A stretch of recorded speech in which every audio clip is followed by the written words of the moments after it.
तो hello everybody. तो अब हम अपनी नई वीडियो कंटिन्यू करते हैं। इस वीडियो में हम अपने सेक्शन 3 से कंटिन्यू करेंगे। तो इस सेक्शन में हम देखने वाले हैं वर्टिकल वर्सेस हॉरिजॉन्टल स्केलिंग।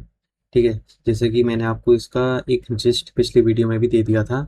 तो इस वीडियो में हम लोग डीप में समझेंगे। तो देखते हैं ये क्या कहता है vertical scaling. Vertical scaling means add more resources, CPU, RAM to existing servers limited by hardware constraints and lack redundancy। तो जैसा कि मैंने आपको बताया था कि अगर मान लो हमारे पास कोई डेटाबेस है जिसका जो साइज है वो 100 MB है। एक मिनट।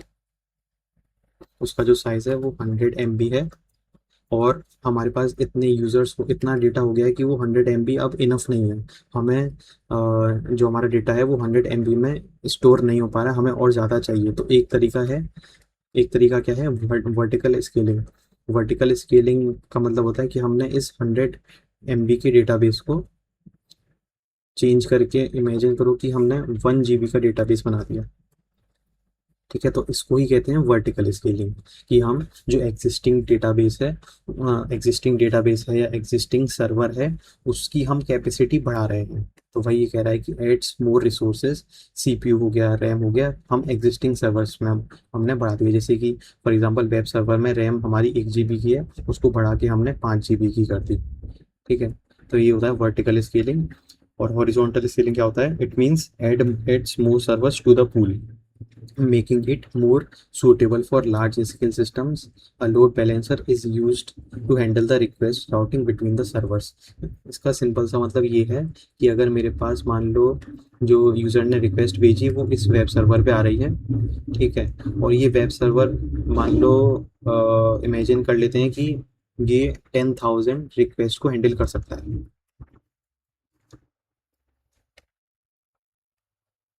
ठीक है। ये जो हमारा वेब सर्वर है ये 10,000 रिक्वेस्ट को हैंडल करने की इसकी कैपेसिटी है।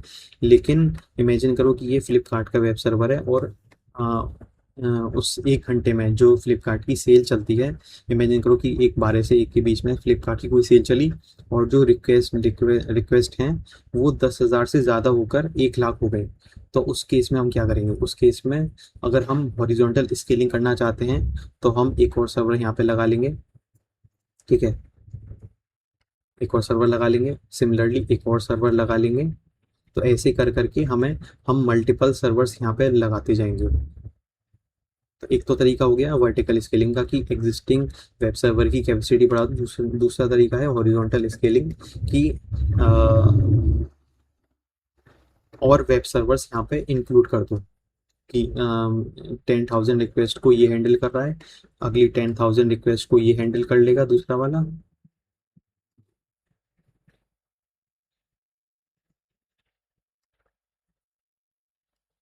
अगली 10,000 रिक्वेस्ट को ये हैंडल कर लेगा, उसके बाद ये हैंडल कर लेगा, उसके बाद ये हैंडल कर लेगा।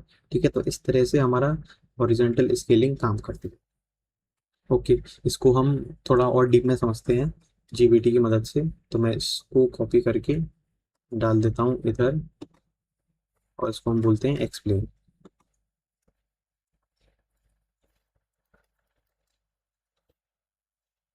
अब ये क्या कह रहा है कि this section explains how systems scale when traffic grows. ठीक है। किस तरह से हमारा जो सिस्टम है वो स्केल करेगा जैसे जैसे हमारा ट्रैफिक बढ़ता जाएगा। As more users use an application, more request come in, servers become overloaded, response time increases. तो जैसे जैसे हमारा ट्रैफिक बढ़ता जाएगा तो मोर रिक्वेस्ट आएंगी, सर्वर्स हमारे ओवरलोड हो जाएंगे। तो एक सर्वर उतनी सारी रिक्वेस्ट को हैंडल नहीं कर पाएगा, उसका रिस्पॉन्स टाइम इंक्रीज हो जाएगा। अब इस चीज़ को हैंडल करने के लिए, इन तीनों प्रॉब्लम्स को सॉल्व करने के लिए सिस्टम्स दो तरह की स्केलिंग यूज़ करते हैं, वर्टिकल स्केलिंग और हॉरिजॉन्टल स्केलिंग। वर्टिकल स्केलिंग को हम स्केलिंग अप भी कहते हैं। It means increasing the power of an existing server. जैसे कि मैंने आपको बताया था कि हमने एक पर्टिकुलर सर्वर की ही कैपेसिटी बढ़ा दी, उसकी हमने पावर इंक्रीज कर दी। सपोज हमारे सर्वर के पास 4 GB की रैम है, 2 CPU कोर्स हैं, हमने उसको अपग्रेड करके 32 GB की रैम कर दी और 16 CPU कोर्स कर दिए। सेम सर्वर रहा लेकिन मोर पावरफुल हार्डवेयर। इसको आप विजुअलाइज ऐसे कर सकते हो कि बिफोर सर्वर हमारा 2 CPU है और 4 GB की रैम है, और आफ्टर क्या हो जाएगा, सीपीयू हो जाएंगे और 32 GB की रैम हो जाएगी। अब इसके बेनिफिट्स क्या होते हैं, ये सिंपल होता है, इजी टू अपग्रेड होता है कि बस एक बार अगर आप लोग क्लाउड टेक्नोलॉजीज यूज़ कर रहे हो, जैसे AWS, अज्योर है, GCP आप लोग यूज़ कर रहे हो, तो उसमें आपको बस उसका जो सर्वर है उसकी सेटिंग चेंज करनी होगी और ऑटोमेटिकली वो जो क्लाउड जो अज्योर है या AWS है या GCP है, वो उस सर्वर की कैपेसिटी को बढ़ा देगा। ठीक है, उसमें हमें कोई आर्किटेक्चर चेंज नहीं करना पड़ता, सेम सर्वर रहता है। And it is good for small systems because it is fast setup. अब प्रॉब्लम क्या आई वर्टिकल स्केलिंग में, पहला हार्डवेयर लिमिट एग्जिस्ट। हम you can not upgrade for ever, मतलब कि एक लिमिट ही रहती है कि हमने 2 CPU को हमने 16 CPU कर दिया। अब मान लो इतनी सारी रिक्वेस्ट आ गई कि 16 CPU भी उसको हैंडल नहीं कर पा रहे हैं, इतनी सारी रिक्वेस्ट आ गई कि 32 GB रैम भी उसको हैंडल नहीं कर पा रही, अब क्या? तो ये हमारी लिमिट हो गई एक तरह से। तो ये वर्टिकल स्केलिंग का ये ड्रॉबैक है कि हम उनको we can not upgrade it forever. ठीक है, हम एक उसको लिमिटेड नंबर्स तक ही, लिमिटेड पावर ही दे सकते हैं, लिमिटेड नंबर तक ही रीच कर सकते हैं। इवेंचुअली जो हमारी मदरबोर्ड है वो लिमिट कर जाएगी, रैम की लिमिट रीच हो जाएगी, सीपीयू की लिमिट रीच हो जाएगी। तो ये हमारा एक ड्रॉबैक हो गया। दूसरा, very expensive, high and servers cost a lot. ठीक है, example enterprise CPUs, huge RAM, premium SSDs, तो इनकी कॉस्ट बहुत ज़्यादा होती है। ठीक है, अगर हम यहाँ पे जैसे हमारे पास हमने स्टार्टिंग में क्या किया था, 2 CPU को करके 16 CPU किया था। ठीक है, तो इसकी कॉस्ट बहुत कम है, करेस्पॉन्डिंगली इसकी कॉस्ट बहुत ज़्यादा है। जैसे जैसे हम इसकी पावर बढ़ा रहे हैं, जैसे जैसे हम इसकी पावर बढ़ा रहे हैं, वैसे वैसे कॉस्ट भी इंक्रीज होती जाएगी, ये तो ऑब्वियस है। ठीक है, तीसरा पॉइंट क्या है, no redundancy, this is very important. अगर कोई सर्वर क्रैश कर जाता है तो एंटायर एप्लीकेशन गोज डाउन, पूरा पूरा एप्लीकेशन ही डाउन हो जाएगा, because everything depends on one machine and this is called single point of failure. ठीक है, तो क्योंकि हम एक ही सर्वर की पावर बढ़ा रहे हैं, कैपेसिटी बढ़ा रहे हैं, तो अगर कोई ऐसा पॉइंट आ गया कि वो क्रैश कर गया या किसी भी वजह से कुछ टेक्निकल ग्लिच हो गया, वो डाउन हो गया, तो पूरी की पूरी हमारी एप्लीकेशन डाउन हो जाएगी। सिंपल सी बात ये है। करिस्पॉन्डिंग अगर हमारे पास मल्टीपल सर्वर्स होते तो एक सर्वर क्रैश करता, दूसरा सर्वर उस जो ट्रैफिक आ रहा है उसको हैंडल कर लेता, पूरा एप्लीकेशन हमारा डाउन नहीं होता। रियल वर्ल्ड एनालॉजिस ने दी है, vertical scaling is like buying a bigger bus to carry more passengers but still only one bus. अभी भी हमारे पास सिर्फ एक ही बस है, एक ही सर्वर है। इफ बस ब्रेक्स डाउन नोबडी ट्रेवल्स। फिर अगला पार्ट आता है यहाँ पे हॉरिजॉन्टल स्केलिंग का। तो चलिए देखते हैं हॉरिजॉन्टल स्केलिंग, इसको हम कहते हैं स्केलिंग आउट। ठीक है, और इसको हम कहते थे स्केलिंग अप। हाँ, इसको क्या कहते थे, स्केलिंग अप। और जो हॉरिजॉन्टल स्केलिंग है वो हो गया हमारा स्केलिंग आउट। ठीक है, तो instead of making one server bigger, हम मोर सर्वर्स ऐड करते हैं। जैसे कि मैंने आपको यहाँ पे दिखाया था कि हमने एक सर्वर की पावर या कैपेसिटी बढ़ाने के बजाय हमने मोर सर्वर्स यहाँ पे इंक्लूड कर लिए। इसका example, instead of one huge server we use 10 small servers and all of those servers work together. ठीक है, इसका अगर विजुअलाइज कर लो, विजुअलाइजेशन इसने बताया है कि यूज़र की जो रिक्वेस्ट होगी सबसे पहले वो लोड बैलेंसर के पास गई, उसके बाद लोड बैलेंसर सर्वर 1 पे भेजेगा या सर्वर 2 पे भेजेगा या सर्वर 3 पे भेजेगा। ठीक है, अब लोड बैलेंसर क्या होता है इसका जिस्ट भी यहाँ पे हमने दे दिया है, लेकिन अगले सेक्शन में हमारा लोड बैलेंसर आएगा। लेकिन अभी आप लोग इसको बस ऐसे समझ लो कि ये एक तरह से ये हमारा वो है, ट्रैफिक इंस्पेक्टर है।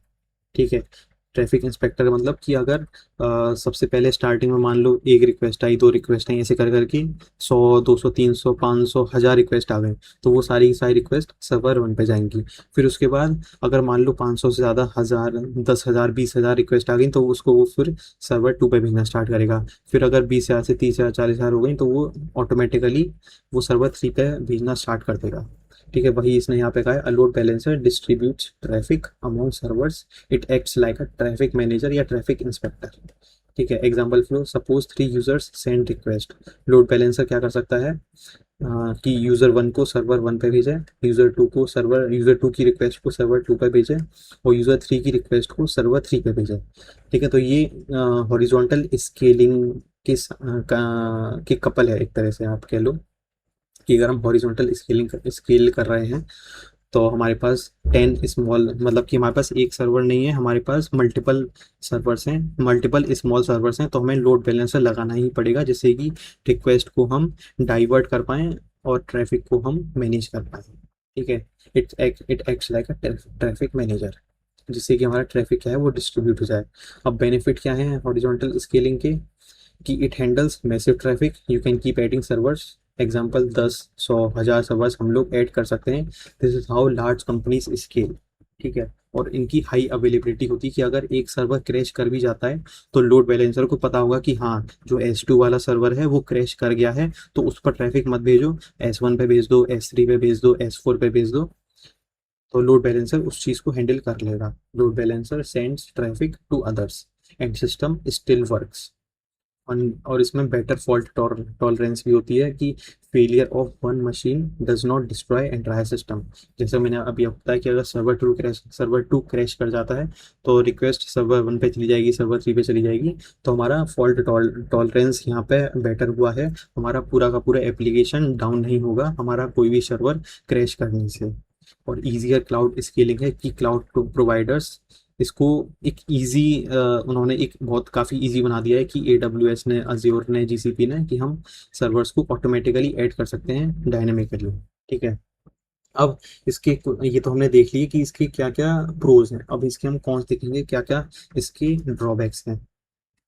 मोर complex, now you must manage many servers, synchronization, deployments, distributed systems. ठीक है, तो ये तो अगर हम हॉरिजॉन्टल स्केलिंग करते हैं तो वो कॉम्प्लेक्सिटी को बढ़ा देता है, कि हम अब हमारे पास एक सर्वर नहीं, हमारे पास मल्टीपल सर्वर्स हैं, हमें उन सारे सर्वर्स को मैनेज करना आना चाहिए। क्योंकि मैनी सर्वर्स हैं, तो हमें हमें कुछ ऐसा सिस्टम बनाना पड़ेगा कि वो सारे के सारे सर्वर्स में ट्रैफिक डिस्ट्रीब्यूट हो जाए। ये पूरा पूरा सिस्टम तो हमें ही बनाना पड़ेगा ना।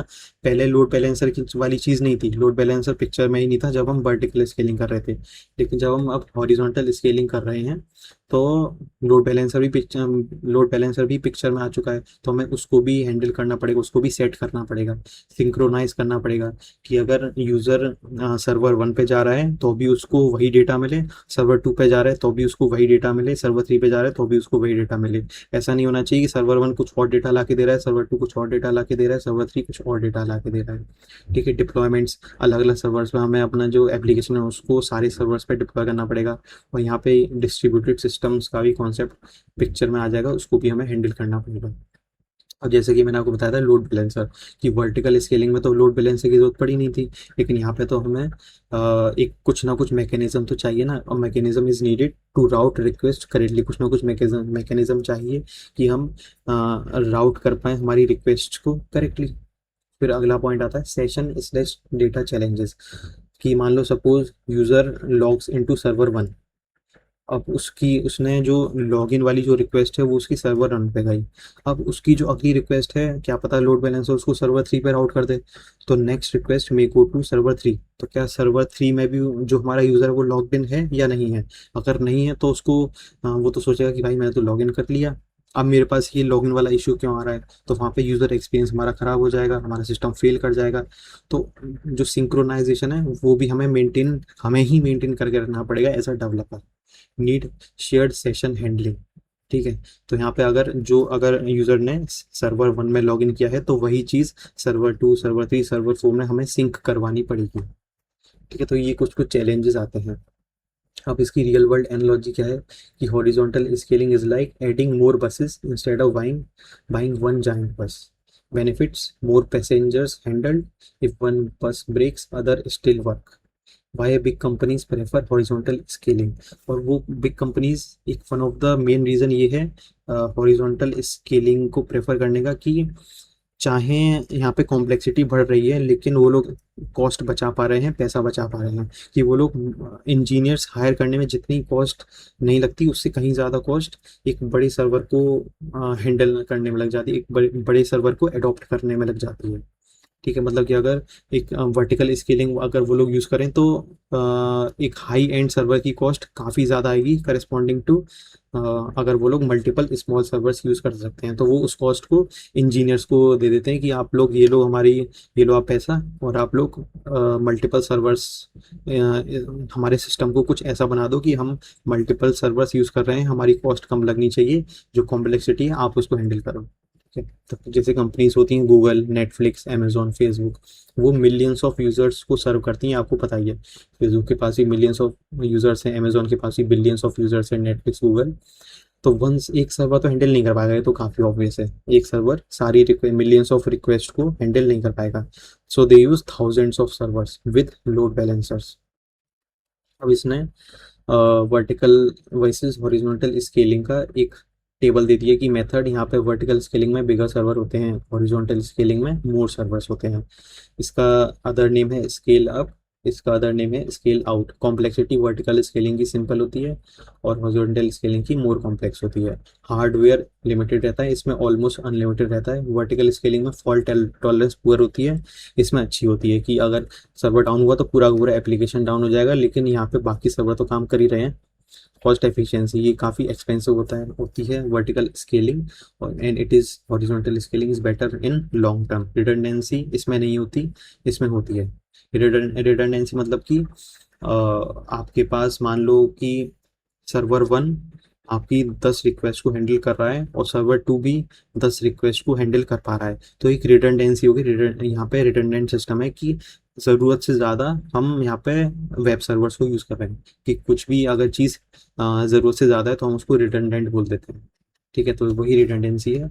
And it is used by small medium apps, and it is used by large scale systems. ठीक है, सिंपल सिस्टम इवोल्यूशन क्या होता है कि जब आप लोग मान लो अपना कोई स्टार्टअप बना रहे हो, तो उसमें आप लोग सिर्फ स्टार्टिंग में तो एक सर्वर यूज़ करोगे, और जैसे जैसे जैसे जैसे यूज़र्स बढ़ते जाएंगे तो आप बिगर सर्वर कर दोगे, वर्टिकल स्केलिंग।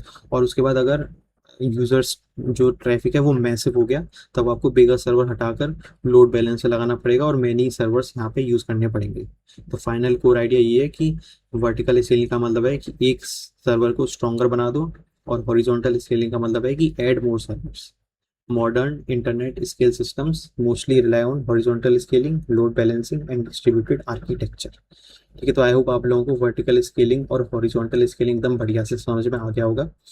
ठीक है, तो इस सेक्शन में बस इतना ही, वर्टिकल वर्सेस हॉरिजॉन्टल स्केलिंग हमने देखा। अगले सेक्शन में हम देखेंगे लोड बैलेंसर के बारे में। तो उस वीडियो को मैं इतना ही रखता हूँ, इसमें हमने वर्टिकल वर्सेस हॉरिजॉन्टल स्केलिंग सीख लिया, और इस वीडियो को इतना ही रखते हैं। फिर अगली वीडियो में कंटिन्यू करेंगे लोड बैलेंसर के साथ। तो आप तब तक ऐसे ही पढ़ते रहिए और आगे बढ़ते रहिए। Thank you.